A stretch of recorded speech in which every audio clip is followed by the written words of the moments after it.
Welcome everybody, this is Tim Watrous, President of Digital Advisors. And this is Kevin Gordon, President of Capital Advisors Group. We'd like to welcome you to our K-12 Politics and Tech video series. Our objective is to give you the absolute latest of what's going on in Sacramento that affects public school districts, obviously, and as well as all the technology stuff that's going on that's so vital to delivering for kids these days. And remember, if you find these videos useful, please take a moment to subscribe to the channel and share out over social media. You're our marketing team. We appreciate your support, and let's go ahead and get started. Well, want to welcome everybody. This is Tim Watrous, President of Digital Advisors, with a live special episode of K-12 Politics and Tech this week. As you all know, there's a third stimulus that's been released. And for big shows like this, we're doing it live, and we're glad that you're all joining us. We had about 1,300 people register. Looks like about half are on so far. For anybody who misses this, they can catch the YouTube broadcast, which will be on our YouTube channel, free for everyone. It should be posted in the next day or so you can pass this to your colleagues. Right now, I'd like to introduce the panel. And if you've watched our YouTube broadcast before, you've seen these folks. But we'll start with Kevin Gordon, our co-host of the show, President of Capital Advisors. Kevin, glad you're here. Great. Yeah, lots of good stuff here today. Excellent. And also, if you've seen the show, we've had former Governor Bob Wise, who's in Congress for 26 years, help form a wonderful organization that supports schools called Future Ready. And Bob, so glad you're here. Thanks for being here today. No, exciting time to be back. Thank you. And also one of our favorite guests on the show, Lindsay Dyer, Digital Advisors, Senior Director of Client Engagement. Lindsay, glad you're here with us today as well.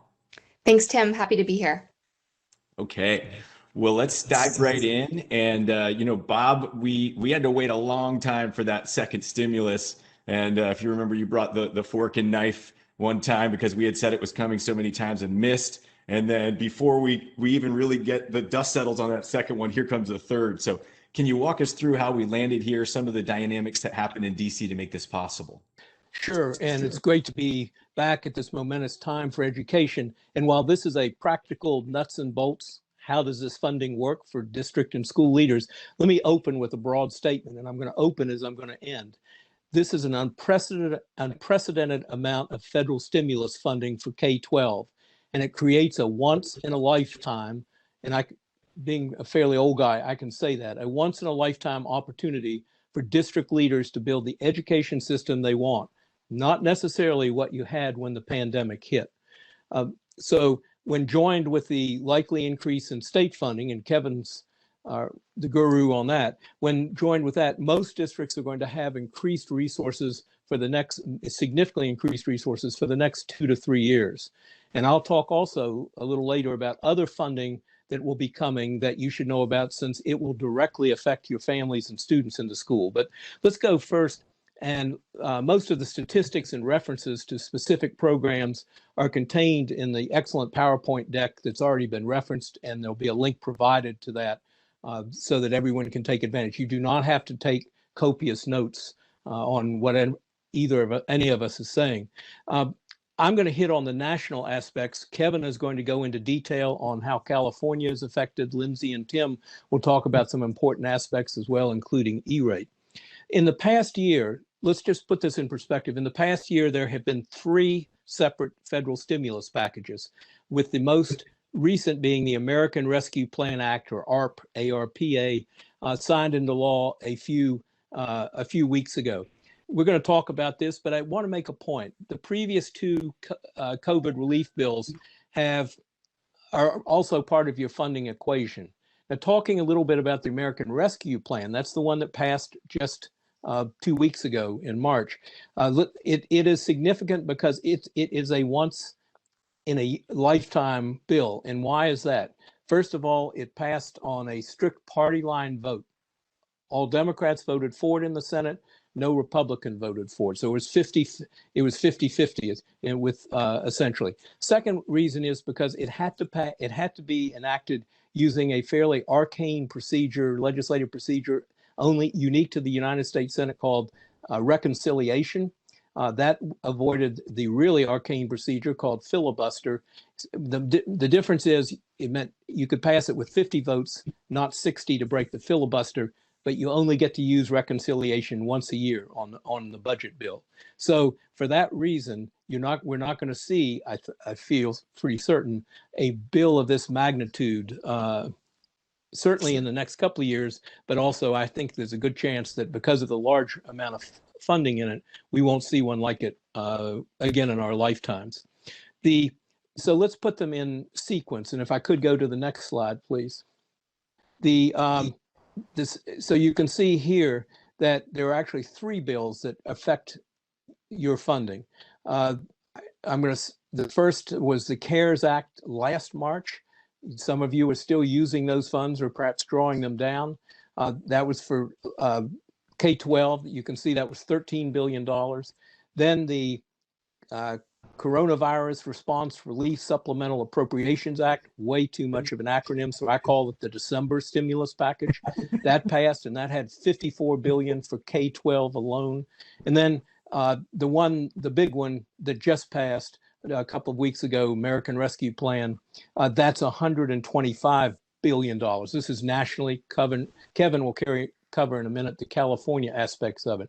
I say this because if you look at these sums of money, it's almost, in terms of education, it's the largest amount ever put out by the federal government in a single year. The Department of Education's annual budget is less than $70 billion, and these packages combined are almost 300 billion. So you can see that this is a massive amount of federal stimulus package.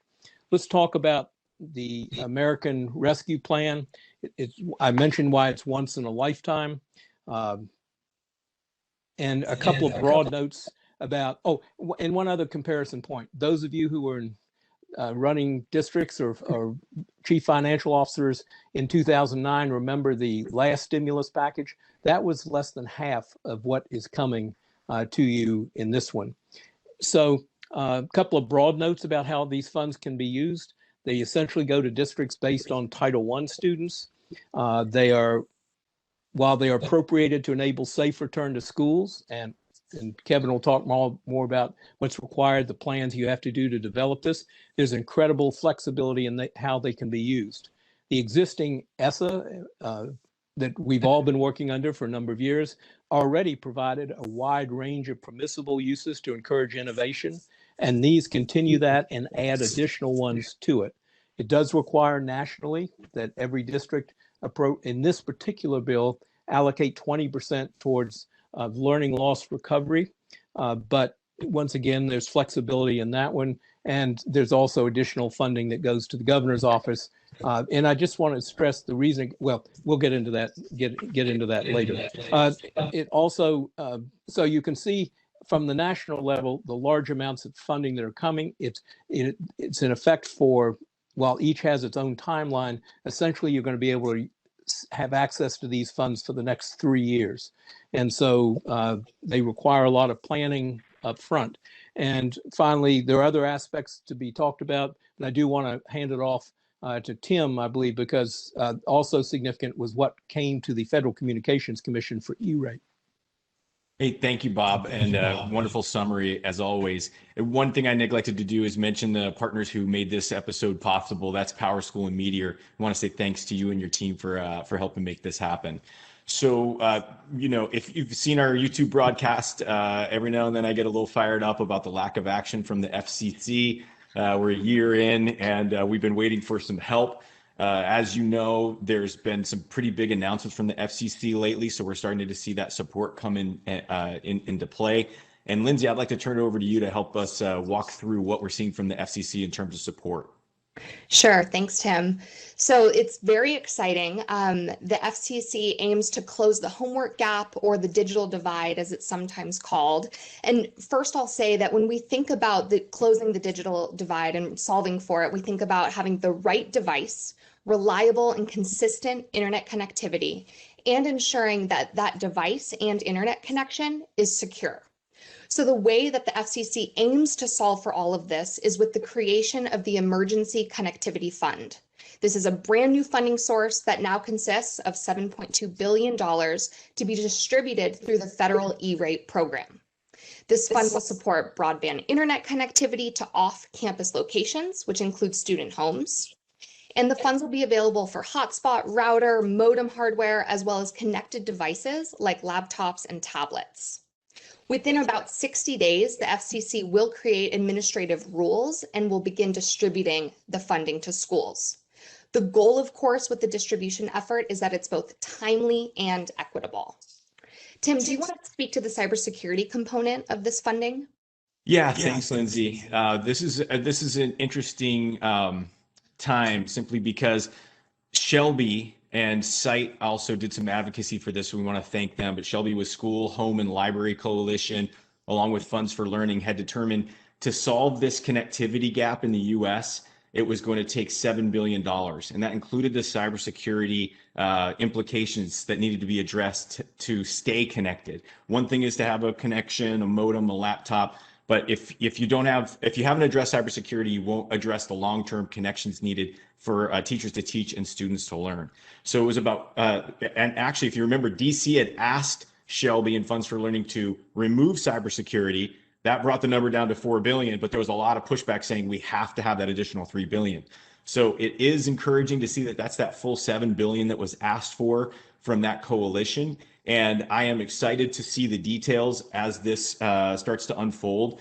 And what I'll tell you is there's a lot that we know now about the stimulus itself, but there are a lot of details that are being released. And if you want to stay in tune with that, if you check out our show every week, we do this YouTube broadcast. Make sure you check in. We'll keep you updated as new details come out. But yeah, Lindsay, that kind of gives us that view of cybersecurity, and that's it for me on that. Wonderful. And one other point I want to mention here that has been mentioned on previous broadcasts is there is the Emergency Broadband Benefit Program authorized by the FCC. The start date has not yet been established, but just good to note that eligible households will receive a $50 discount for service and or $75 on service on tribal land, along with a $100 per device discount for eligible households. So another great benefit that helps to support closing the homework gap or digital divide. Thanks, Lindsay. And I want to say we're probably a month or so out from getting the details about how families and perhaps school districts can apply for those funds for their families. So we'll keep our eye on that and keep you posted as well. Just to put the 7 billion into perspective really quick, every 5 years, the FCC has dropped about $5 billion into E-rate, and that helps Category 2 connect our schools. That's $5 billion over 5 years. So this $7 billion to address the digital divide is a tremendous amount of dollars. And again, we'll be looking for the details on how that's going to be spent. The final bullet here is basically a bipartisan group of senators have gone to DC and said, we want to connect every American. It's going to cost about $94 billion to do so. So we are keeping our eye on that because it's bipartisan and the way things are shaped up in DC right now. Anything that's bipartisan has a lot of legs. So we got our fingers crossed that we'll be able to connect every American, and we'll keep you posted on that in future episodes of the show as well. So with that, Kevin, we want to dig into what this funding means for California. And I know you got some bullet points here and a nice chart to share, but can you tell us just on a high level, what does this mean for our state? Yeah, and then thanks a lot. I appreciate everything you guys have just gone through. One of the things that I wanted to make sure everybody understands is that the slides that you're seeing today in front of you are not the slide deck that's much more extensive that'll actually get mailed out to you. We did do a 17 slide presentation that's got more detail on all of this. Obviously, there's so much that we can go through in the time that we have together. And we're going to give you a lot of the detail, but suffice it to say that you're going to have a good deal of detail in that slide deck that I'm sending you that we had prepared together with all the smart folks that are on this broadcast. And the one thing that we always remind you about with Capital Advisors Group, when we send you that slide deck, we want you to be able to use those slides in any way that you want. So they're not copywritten if you guys need to use them for board presentations. There's some good charts in here that are really helpful that I think you will find to be useful. So let me get into this. sort of translation about in the American Rescue Plan of what it means for California. So we see that overall top line number, obviously, that's a national number, but the $15.3 billion is what we're going to have to work with in California. And one of the things that real important to know is that you've got the same kind of basis for ESSER, which was that acronym that you've heard in the last two iterations, still exists again in this new round. So we call it ESSER 3, is again based on Title I. And I'm going to get into a little bit more of the details and nuances on Title I, like we did before. The total amount after they distribute 90% of it out to local education agencies will be about $13.2 billion that will run out via Title I. The rest is kept by the state. And in the last two iterations of support, the state's gotten to use that extra money kind of in any ways they see fit. I'm going to go into some detail that shows you that in this legislation, they kind of are more prescriptive about what they want the state to do with its share. And there's a little bit of that prescriptiveness even on our money, the money that goes to districts. And I'll talk to you a little bit about that. And then finally, one of the things that I wanted to really underscore, there continues to be a little bit of grumpiness out there about a Title I distribution for such a large amount of this money. And we've seen it in the prior two iterations where the Small School Districts Association has appropriately been critical that there are a number of districts that get nothing. So you got billions of dollars that's flowing out to LEAs. And there are districts that by virtue of either their size or other characteristics, they do not get Title I money. So they do not get this money. And but what I wanted to mention is that in the entire package of the American Rescue Plan, there are other pieces of money that are embedded in this, including a really big shot of money for states. So there's going to be the ability in states, and we've heard members of the legislature talk about this. They're very aware that there are some LEAs that are kind of blown past if they're not getting Title I money, and that maybe there needs to be some effort to try to equalize that. I'm not sure where that conversation is going to go, but you need to know that's happening. And then I'll mention special ed. There's a homeless pot. There's other kinds of funding in here that, in fact, other districts are going to be able to access. It doesn't go out all on a Title I formula. So if you take a look at this next chart, this is one that breaks down into these two columns. One is the national amount, and then there's the California share. So you see way over to the right there, there's that $13.2 billion that does go out based on Title I. And I might mention, it really is important for you to know that each of these different iterations of federal money need to be accounted for separately. Even though the rules are very similar across all of them, the feds want you to track expenditures by the individual pots of money. You don't throw it all into one pot. And I know that we'll get guidance from CDE on that as well, as we have already in the past. They've been great about helping to underscore the way you use that money. The other thing I wanted to mention too, while we're on it with regard to the Title I piece, is that we've had questions, and Lindsay, you had mentioned this earlier, from some county offices of education, which we have a number of you on this call, about what are the implications of this money and how does it flow to county offices. The bottom line is you have programs that receive Title I funding for students where you're doing direct services to students in terms of instruction. You are going to get a percentage. There's estimates out there. I won't guess right now, but there are estimates out there about what you will be getting as a percentage of your normal Title I funding as a result of this particular allocation. We'll leave it to CDE to give you that number, but they will come out with estimates of what you will be getting. And yes, just like in the prior pots of money, county offices of education will play in this amount as well. In addition to the other pots that I mentioned, on the very bottom of this chart, it talks about special ed state grants. So there's that 2.75 billion. We're just extrapolating based on our share of special ed funds generally to the state of California. That proportionality, we think that we'll get somewhere around $260 million in California to help us with special ed grants. I wanted to mention that on special ed, it's broken into a couple of different parts. So if you look at the column that says 2.75 billion for special ed, of that 2.58 billion is for the Part B grants to states program. So obviously that's significant. But the other two components that use up the balance of the money is money for preschool programs. And you know that California's had some emphasis on this issue in the last couple of years of making sure that we are paying attention to those of you that are serving preschool kids in special ed. There's a shot in the arm with regard to money for that, and then a $200 million amount for Part C, the infants and toddlers program. But again, this is money that doesn't go out obviously based on Title I, but does have benefits to all school districts across the state and county offices that are serving kids with disabilities. So good stuff there. The other thing I wanted to mention in this particular chart as it lays out is you'll see that the stuff that's all in the middle there are those requirements on the state of California with their share of the money. So they get about 10% of the money that they get to keep. A big old chunk of it is going to be spent, almost half of it is going to be spent for learning recovery type programs. And then the balance is split between summer enrichment and then after school programs. You're going to see this replicated in what they want you to do in local school sites too, in local school districts across the state. So evidence-based summer programs, evidence-based after school programs, their money is meant for them to either stand up model programs or grants that they would give out. And then there's the expectation that you're going to be doing the same kinds of things with some of the money that you get at the local level. So we can go to the next slide. Kevin, actually, quick question before we transition.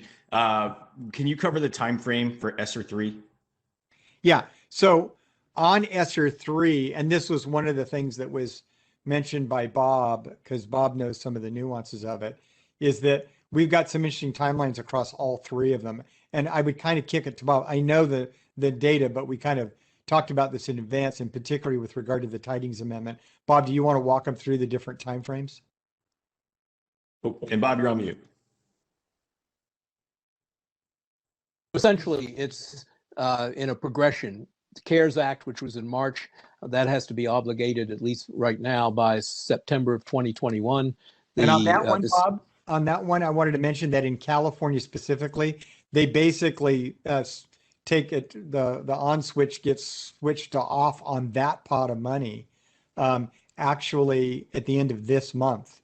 They decided that for accounting purposes, because they didn't want to leave any money on the table, that they're asking LEAs to actually get all their information in by the end of March. So as of May 1st, you're kind of done. Oh, that's important to know. Yeah, just a little nuance of our state. Little nuance, but then moving to the December COVID Relief Act, that's September of 2022. And this one, the American Rescue Plan, is September of 2023. The Tidings Amendment, if you love congressional, go into the Congressional Museum, it's actually an amendment by Senator Millard Tidings many years ago that permits unobligated funds to be extended a year. So theoretically, then the American Rescue Plan money could go as late as 2024. We'll see how that goes. But just plan on, as Kevin said, May is the critical date for C.A.R.S., but then 2022 and 2023 on the subsequent two. Right, and then most people are thinking that Tidings amendments, for at the very least, does probably impact this round of funding, but could, as you say, Bob, could actually impact the stuff that was just passed in December as well. It could. I think it's important to point out, and I forgot to, let's just remember, and I was on a call yesterday involving U.S. Department of Education officials. They are putting an unprecedented amount of money out the door, even much double what was done under the Obama administration, the stimulus package. Plus, they're having to put it out much faster. Plus, they're putting out money that was appropriated before they came into office, and now this latest round. So look to they're going to be issuing guidance regularly. But if experience is any indicator, there could be some delays and some confusion. It's an unprecedented, as I say, amazing amount of money that goes out, has to go out very quickly. And it was announced by Secretary Cardona just yesterday that their intention is to have all the money out, all of this money out, distributed to states within this next month. So that is their objective. The semi trucks are backing up right now to the department. Yeah, exactly. All right. So let's go to that next slide. And this is, I just wanted to focus when you look at the PowerPoint, that 17 slide deck PowerPoint that we're going to actually make available to you, there's a lot more detail in there with regard to what's allowed. We basically show virtually everything. And so again, it's everything that you've been able to use in the prior iterations of stimulus. And then they always just sort of add a little emphasis. But one of the things that's important about this pot of money is it comes to you as LEAs. The amount of money that's distributed based on Title I is that 20% of that's got to be used to address lost learning time for students. And I really emphasize the word time, because you'll notice that in California's own version of COVID relief that was just done this last month as well, there's two parts. There's the $2 billion for reopening incentive, but there's the $4.6 billion that's for extended learning and intervention. That extended learning, everybody's using their own terminology. That extended learning is a lot like this federal term of lost learning time. It's what do you do? And if you notice, they put a big emphasis on summer. They put a big emphasis on after school programs. In California, we talk about longer day, longer year, tutoring, lots of those kinds of things. One of the things that's emphasized in this act is the term evidence-based. They really want you to be focused on using evidence-based approaches to any of these things, including the summer learning and the longer or the after-school programs. So that's why I make reference here to data-driven. And then the new points of emphasis. Safe school. Actually, yeah, go ahead. Hey, Kevin, I just wanted to open the door for Lindsay here to throw in a little bit of tech guidance around lost learning. Yeah. And again, I think it's important because we're thinking about, how do we mitigate this? And there are definitely some tech considerations there. So Lindsay, I know you reached out to our data specialist on this. Could you talk about that, please?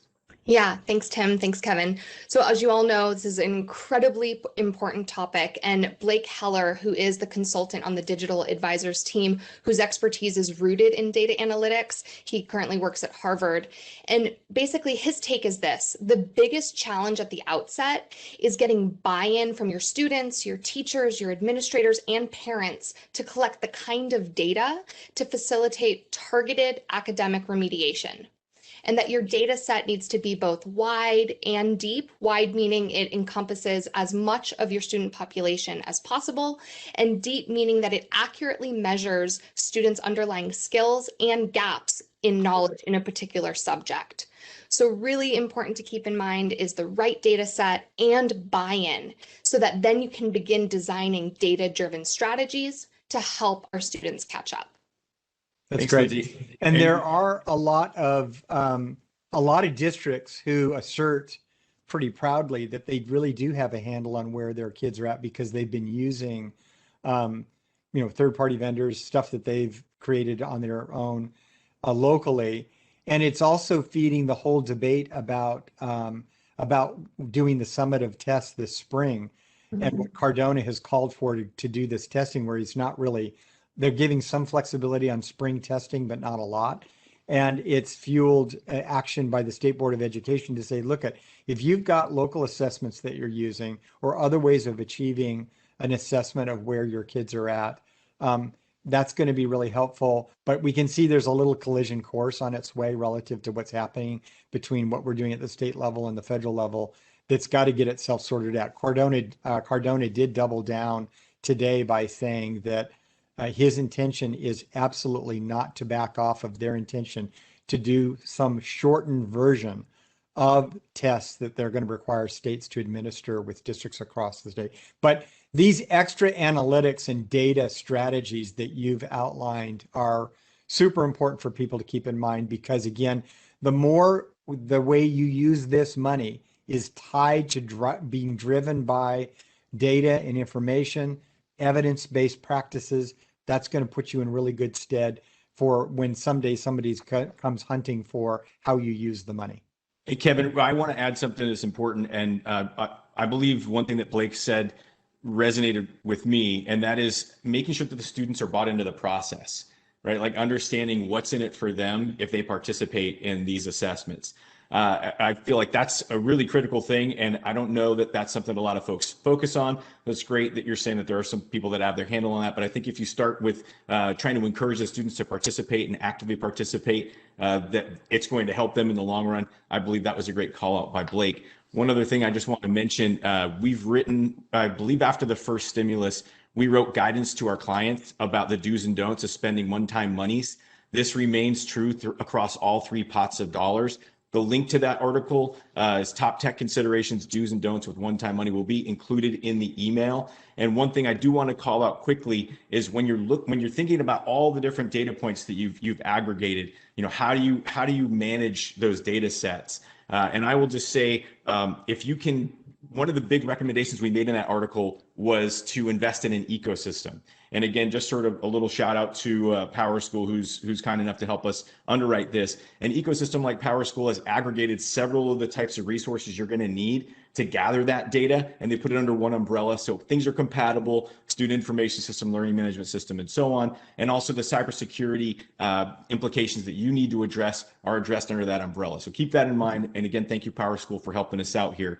Now, Kevin, you had talked about new points of emphasis. I know you had called out some. Are there some additional points below this that you wanted to dig into? Yeah, I think the one thing has probably been handled, and Bob and I were talking about this earlier about the safe school reopening aligned to public health guidelines.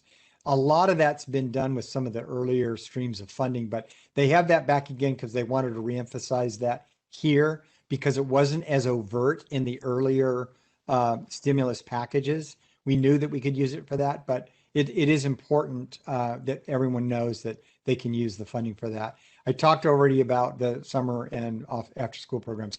The wraparound support, this issue, which they refer to as community schools, is a really important element that also really dovetails well with what Governor Newsom and the state legislature have done in California, which is to really emphasize that you're reaching out to partners locally in the community to make sure that we're paying attention to the mental health needs of kids.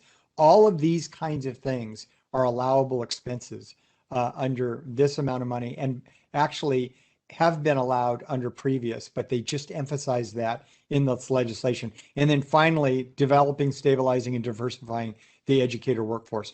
Job protection, making sure that, if you were contemplating laying off people or if you laid off people, how do we restore those positions, doing that sort of thing. But then again here, to underscore your point, Tim, that you've always made about how do you use one-time money appropriately, is you do have to be careful about committing one-time money for long-term ongoing purposes. And personnel is one of those areas you have to be sensitive to. But again, there's enough resources here and the spending guidelines should carry you through the current and next fiscal year, 2 fiscal years of relief. And then you're going to have to figure out what you're going to be doing relative to personnel costs. There will be anticipated a real cliff effect for school districts when the one-time money runs out. And I agree with you, Bob, that we're not going to see an appropriation of this magnitude again. So, Congress could get generous in the context of what it's done in prior years, but compared to these appropriations, we're just not going to see anything more like it, I don't think. So Kevin, two quick questions. One is, you touched on this. So to the extent that a school or district has already implemented many of the provisions using the funding of the previous 2 stimulus packages on making their schools safe for return, how flexible are they then to take the American Rescue Plan money and put it into education, teaching, and learning?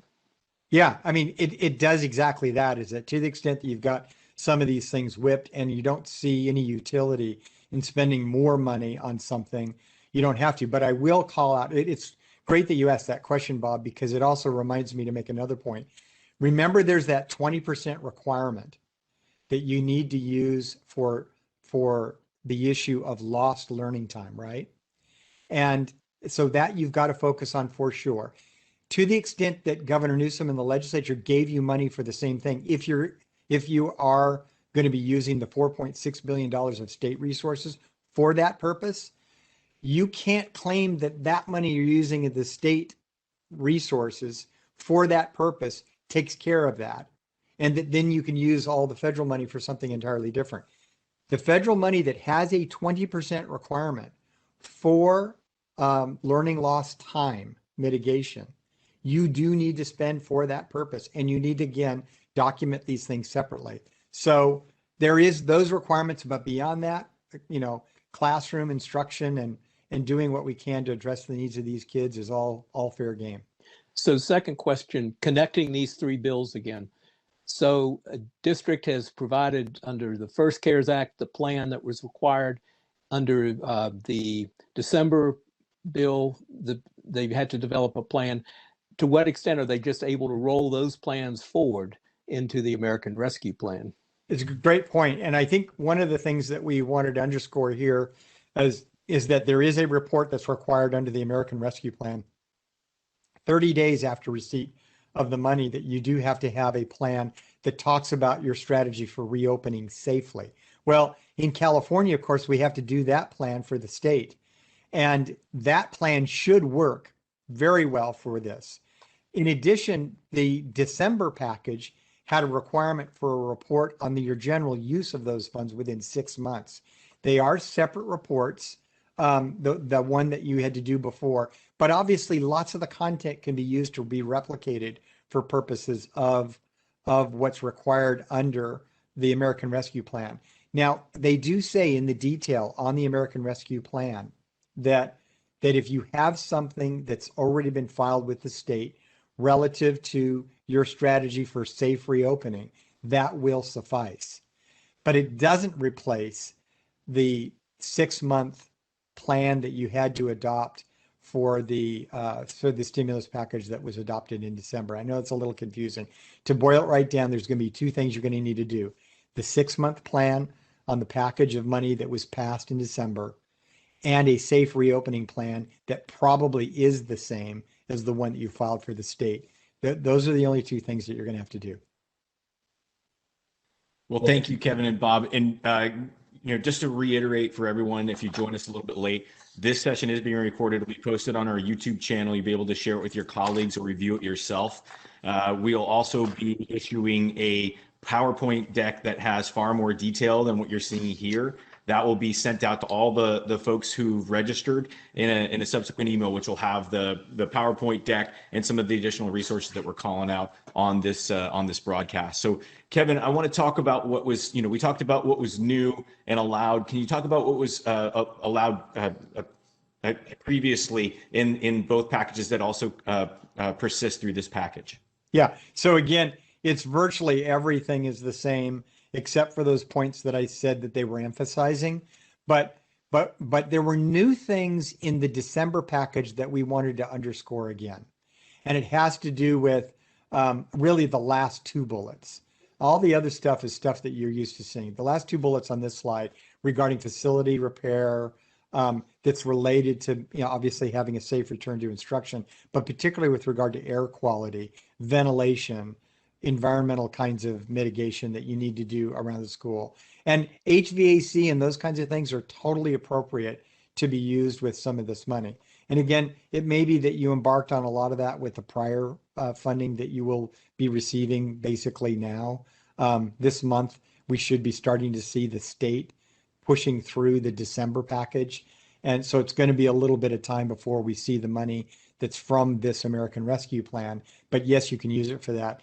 And then this last point, which is inspection, testing, maintenance, repair, replacement projects to improve indoor air quality in facilities. But infrastructure generally is all important. And it all ties back to the one thing that from the very beginning, Tim, when we started talking about the schools need relief and they need help, it was building the infrastructure of our technology. And so when we think about infrastructure, we also, and facilities, we also think about the components that relate to technology as well. Thanks, Kevin. Yeah, I just want to take a moment. The folks at Meteor who helped us underwrite this broadcast, they have actually a pretty interesting solution. HVAC, we know, takes a long time to start opening walls and those sorts of things, but they have an interesting per classroom solution to help disinfect and disinfect the air and disinfect the rooms. And it's called C.A.S.P.R. It's something that's used by NASA and hospitals. If you haven't taken a look, please do so. They're the exclusive distributor in the U.S. and schools. And again, reach out to the Meteor folks and thank you again for helping us support this broadcast. One thing I want to mention, Rachel, if you can just go to the next slide or the next bullet, excuse me, is when you're thinking about an HVAC upgrade, or you're thinking about a wireless upgrade, these are two things that take a tremendous amount of time. If you had a magic wand and you said, I wanted to place an order today, it would take probably a good 12 to 18 months, sometimes 24 months to get this stuff turned on and being able to use. So it's great that we have that longer time frame to be able to expend these funds, because it does take time to do it the right way. I will say, when you're thinking about the facilities HVAC upgrade, think about people returning to school. You probably have more students with more devices than you've ever had before. You have more teachers and students with expectations to use more bandwidth on your wireless networks on site than they've ever used before.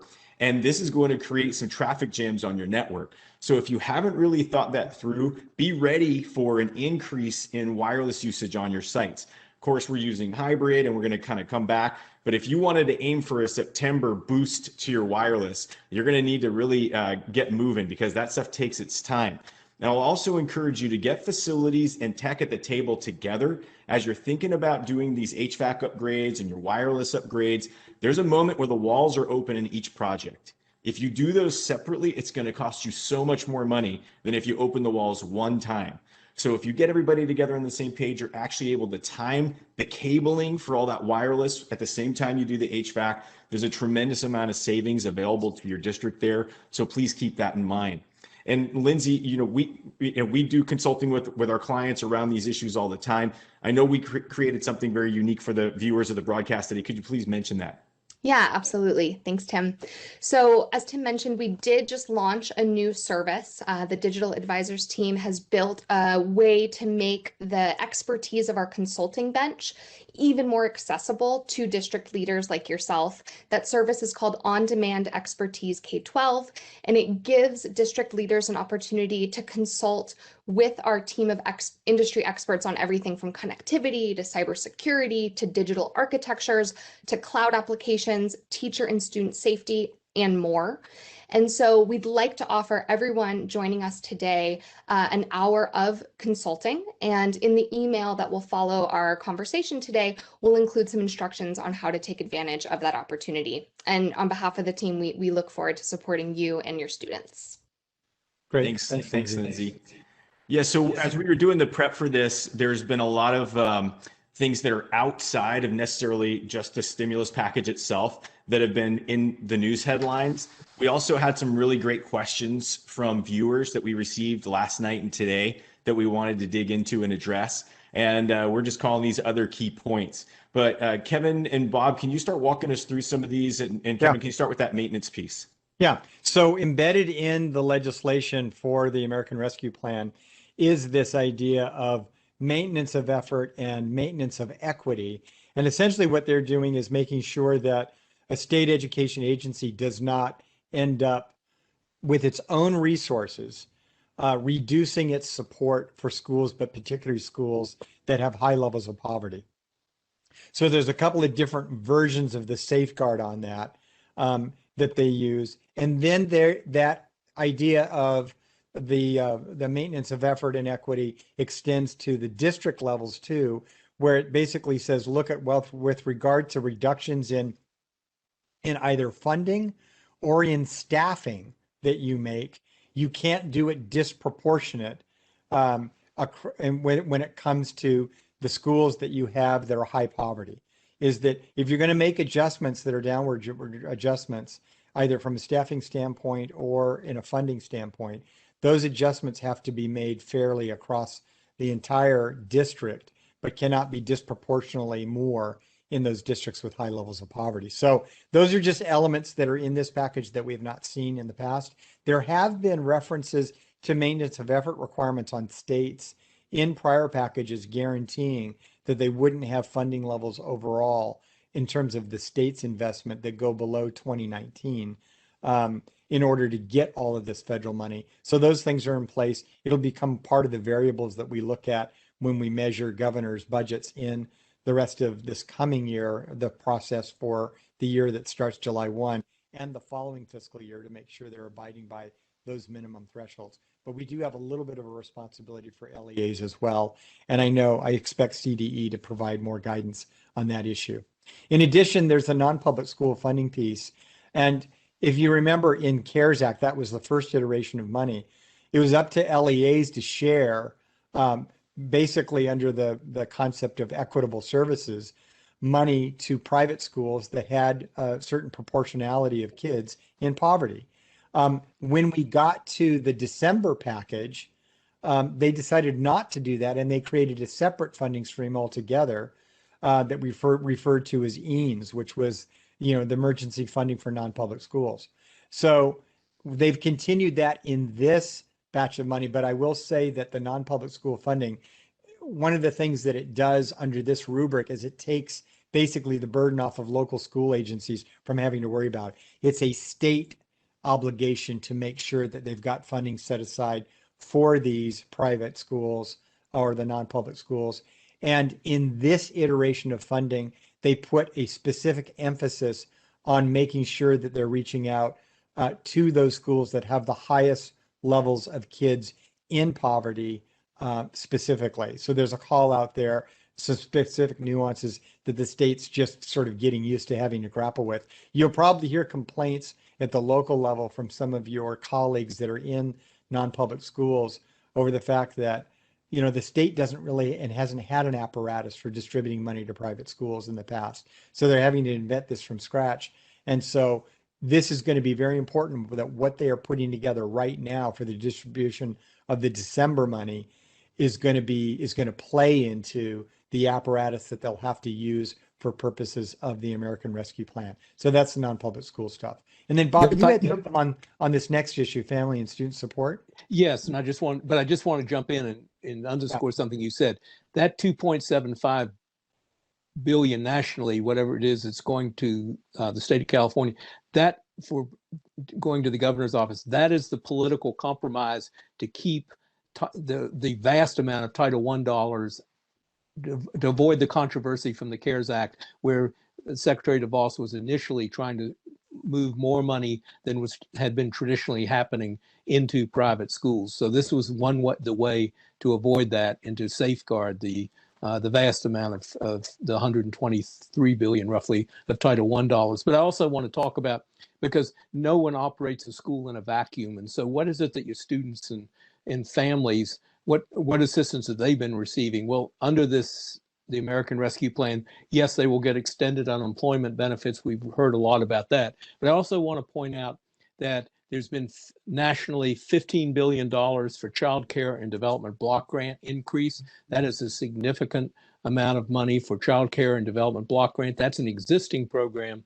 There's a new program, for $24 billion, the stabilization fund, that will be direct grants to child care providers. So a total of almost $40 billion, of which California gets at least probably close to 4, if not more. And then also, I think it's worth mentioning the next bullet, state and local funding, roughly $350 billion nationwide going to state and local. And that's significant because these state and local governments are the ones that will provide a lot of the wraparound services that districts and schools use. So those local Department of Human Services and Healthcare, Department of Health, and so on, this will go to assist that. So that's additional relief for the total whole child concept. Great, super good point. And then one of the things that I wanted to get to was the state and local government piece. So this is a very significant part of the entire rescue plan. And it was one of the most controversial parts that really stopped us from getting stimulus done for so many months when Bob here was bringing a fork and knife to these broadcasts because he was having to eat crow over our predictions about when we were going to see a stimulus.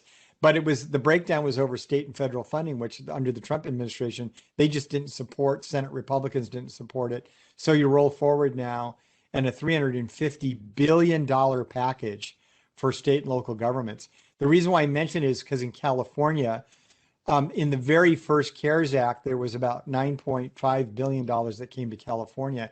The governor spent $4 billion of it on schools. There's no requirement that any of it gets spent on schools. And that's the same as the current pot that was just passed. No requirement that school funding be any part of it. but we think we're probably not going to get a lot of this money because, again, there's so much money on the education side here that wasn't in the original CARES Act. And the other thing is the governor was proposing a lot of deep cuts to education at the time, and he used that money to help mitigate what were otherwise pretty deep cuts to schools. So, but it is $350 billion. Our share of it's going to be in the $40 billion range in California. One of the things that I point out about it is that we're really hoping that the governor looks to it, at the very least, revisiting the $3.7 billion that remains in school funding deferrals in his budget, that he said that if he got the right amount of money, and at the time he was only counting on 14 billion from state and local government support out of the feds, that if that materialized, he would use that to mitigate the deferrals. Well, we've managed to mitigate most of the deferrals on our own because our revenue picture in California has improved, but there is that $3.7 billion balance. We would argue that with all of this money that the state's now going to get to shore up its own budget, that it ought to get rid of the rest of those deferrals using one-time money that comes from this act. So we're going to keep drumming on that thing, and hopefully we will prevail with it.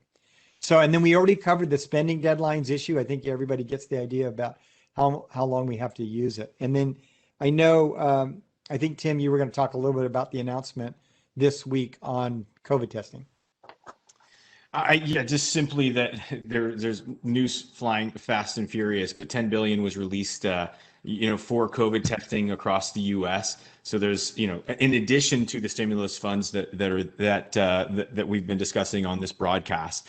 So again, if you haven't subscribed to our YouTube channel, please take a moment to do so. We have about 500 subscribers. We went from 0 to 500. We'd love to get over 1,000. Take a moment to subscribe. It's a free broadcast, about 20 minutes each week, and we'll keep you updated as more news comes out on these topics.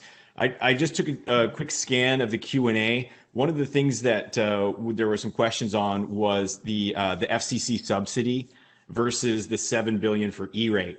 And I want to just make a pretty significant distinction here. The FCC subsidy of $50 per family to get folks connected to the internet, $100 for the device at home, that does not include cybersecurity, which is accurate. That's its own initiative, if you will, and that will be for families to be able to apply, like they did with Lifeline, to receive those funds.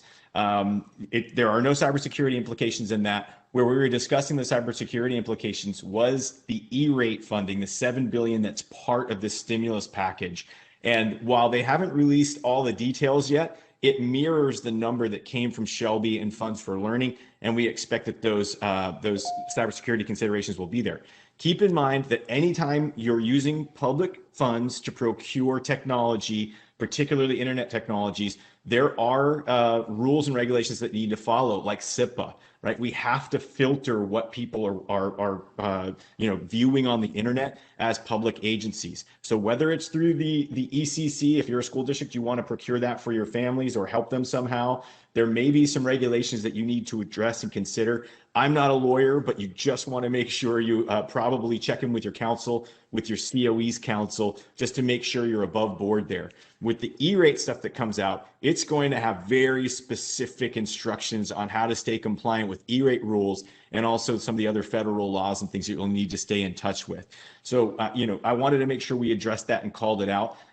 Also, there's been a lot of great Q&A. We won't have time to address here, but I will say that we have the Q&A recorded, and we'll be able to respond to those questions. You can see Kevin and my contact information here. Please feel free to email us, and we'll be happy to try to answer more questions directly. But I don't know, Lindsay, if there's anything specifically that jumped out at you in the Q&A, or Kevin, if you had a chance to take a peek at it. I mean, there was one question about, can a district that has Title I and non-Title I schools use the fund at all schools? Yes, the distribution of the funding is just on the formula, but doesn't have Title I rules or compliance tied to it. It's just a formula for distribution. The rules that apply to the money are the rules we've talked about today, but yeah, you can use this all across your district. There's other questions too, and Tim, I just want to reinforce your point.